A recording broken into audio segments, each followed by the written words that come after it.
lubos maisip kung bakit nagkaganito ang buhay ko na walang saysay, puro hirap ang natamo. Dahil sa kasalanang nakakabisanhin ng aking pagulubog, puot hinagpis at mga pasakit para akong binubugbog. Ang aking mapait na buhay, hindi mo alam kung saan patungo, na lugar na kung saan marami naghahari at pinuno. Natanong ko sa aking buhay na gusto ko nang sumuko, dahil sa mga kahirapan sa buhay ko ay nakatago. Nag-aalilangan pa nga ako na talikuran aking buhay sa paggawa ng kasamaan, yun ang aking araw na makulay. At tumingala ako sa itaas at gusto kong isigaw, patawad po Panginoon sa mga maling salitang binitaw, pati na rin po sa mga kasalanang kagagawan ng aking kamay. Panginoon, patawad po kung dahil sa akin ikaw namatay. Kaya't patawad Panginoon sa mga kasalanang inaanyayahan kita na pumasok sa buhay ko, iyong pagharian. Tumahak sa daan na di ko alam kung saan ba dadalhin ang mga paa, naramdaman na madilim ang buong paligid. Limitado ang galaw na mas masakol sa bilibid, ni walang direksyon, di alam kung anong misyon. Mga sugat galit sa aking puso, mas na impeksyon. Ano ba ang solusyon? Lunas, sagot sa mga ito. Nagisaki, mapagpatol, nakuha lahat ng gusto. Gamit ang lakas, tigas dahas at di makontento. Taliwas sa mabubuti at di makompleto. Ang araw kapag walang natatapakan na kapwa, pero ngayon ay napagbago na. Dahil sa kadakilaan, mabuti niyang salita, aking puso pinalambot gamit kanyang mahika. May plano sa akin ng Diyos, kaya't buhay humihinga. Salamat sa buhay na walang hanggan at patawad po Ama.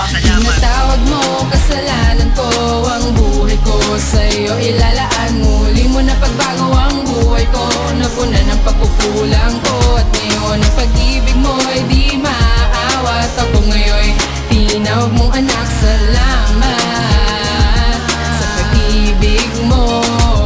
Aking napag-alaman na di ganun kadali, iwanan ang dating buhay, kasalanang nakatali. Mas pinili kong gawin lahat ng aking gusto, kahit alam ko na ikakasira yun ang buhay ko. Merong piring sa mata, madilim aking nilalakaran, walang muwang at di ko pa alam katotohanan. Isang malaking pader mismo sa'kin ay nakaharang, upang di makatawid sa buhay na walang hanggan. Pag-ibig at walang hirap na darama, gusto na makatakas sa kasalanang parang sumpa. Sawang-sawa na sa paulit-ulit na nangyayari, sabik sa pagbabago, di na katulad ng dati. Pero di kayang magbago sa sarili ko lamang, si Kristo ang kailangan upang mabuo ang kulang. At mabago ang pagkatao at durog na puso. Salamat sa buhay mo at patawad ko.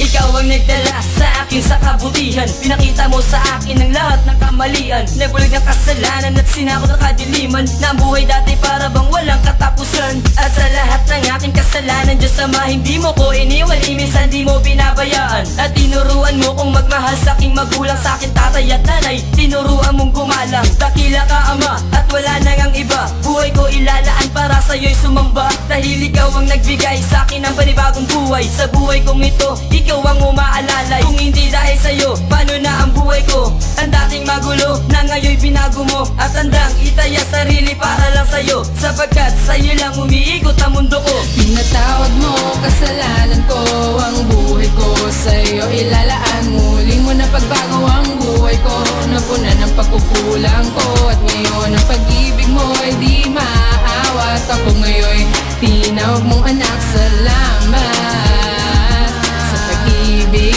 mo.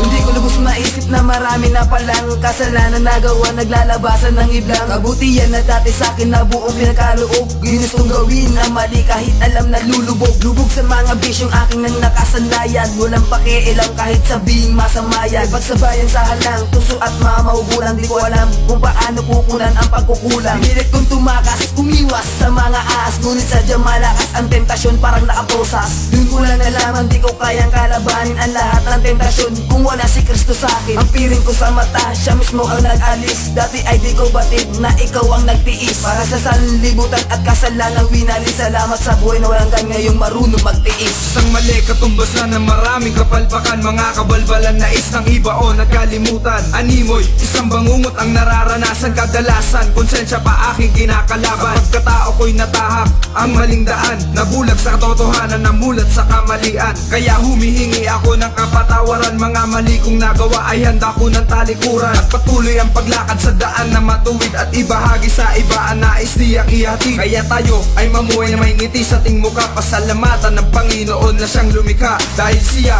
ang nag-iisang ating tagapagligtas, patawad po aking Ama na siyang hari sa itaas. Kaya patuloy ang papuri sa iyo Panginoon, lagi naming isa sa buhay ang iyong salitang pabaon. Pinatawad mo kasalanan ko, ang buhay ko sa'yo ilalaan. Muli mo na pagbago ang buhay ko, napuna ng pagkukulang pagkukulang ko. At ngayon ang pag-ibig mo ay di maaawat. Ako ngayon tinawag mong anak, salamat sa pag-ibig mo.